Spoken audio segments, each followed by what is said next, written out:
উত্তর লোহিত সাগরের উপকূলে দুবা শহর যেন সৌদি আরবের ভেনিস। স্বচ্ছ সবুজ পানির উপর ভেসে থাকা এই শহরকে লোহিত সাগরের মুক্তাও বলেন স্থানীয়রা। দেশি বিদেশি পর্যটকদের কাছে ব্যাপক জনপ্রিয় জলে ভেসে থাকা এই প্রাচীন পর্যটন নগরীটি গ্রীষ্ম এবং শীত দুই ঋতুতেই পরিবার নিয়ে অনেকে ঘুরতে যান নিরিবিলি দুবাই। 450 বর্গমাইলের দুবাই জনসংখ্যা 40,000-এর কাছাকাছি। তাবুক প্রদেশের এ শহরটিতে কোনো গণপরিবহন নেই, অর্থাৎ আপনি যদি ঘুরতে যান তাহলে শহরের মানুষের মতো হেঁটে ঘোরাফেরা করতে হবে। যাদের গাড়ি আছে তারা অবশ্য নিজের ব্যক্তিগত গাড়িতেই চলাচল করেন, তবে গাড়ি ভাড়া নিতে পারবেন এখানে পর্যটকরা। কিন্তু দুবার মূল আকর্ষণ বোট ও ক্রুজ। লোহিত সাগরের সৌন্দর্য উপভোগ করতে বিভিন্ন ধরনের নৌযানও ভাড়া পাওয়া যায় দুবাই। তীরে আছে ছোট বড় নানা ধরনের রিসোর্ট বাংলো, বেশিরভাগই পুরনো প্রাচীন, কোনোটি 100 বছরের পুরনো।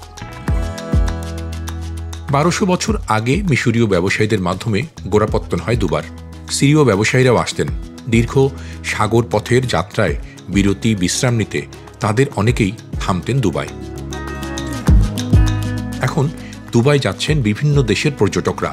তাদের অনেকেই অলস অবসর সময় কাটাচ্ছেন, মাছ ধরছেন দুবা লেকের পাড়ে বসে। দুবাকে এই কারণেই সৌদির ভেনিস বলা হচ্ছে যে এর সৌন্দর্য আর জলের শাখা প্রশাখাগুলো মূল শহরকে আবৃত করে রেখেছে সুন্দরভাবে। পালতোলা বোট, ছোট ছোট নৌযান মোহনীয় আবহে মাতিয়ে দিচ্ছে পর্যটকদের লোহিত সাগরের এই অংশে। পবিত্র কোরআনের বর্ণনা অনুসারে হযরত মুসা আলাইহিস সালাম জর্ডানের মাদিয়ানে বসতি স্থাপন করেছিলেন, যা দুবা পর্যন্ত বিস্তৃত ছিল। অবশ্য এই শহরের কাছাকাছি জর্ডানের বর্ডার। এর মাকনায় একটি প্রাচীন কূপ এখনও আছে। নবী মুসা আলাইহিস সালাম এই কূপটি থেকে তার মেষপালকে পানি পান করাতেন বলেও জনশ্রুতি আছে আরবের ওই অংশে। প্রদেশের প্রধান শহর তাবুক থেকে দুবাই যেতে দূরত্ব 180 কিলোমিটার। তাবুকে বিমানবন্দর আছে, সেখান থেকে সড়ক পথেও যাওয়া যায় 2 থেকে 2.5 ঘন্টায়।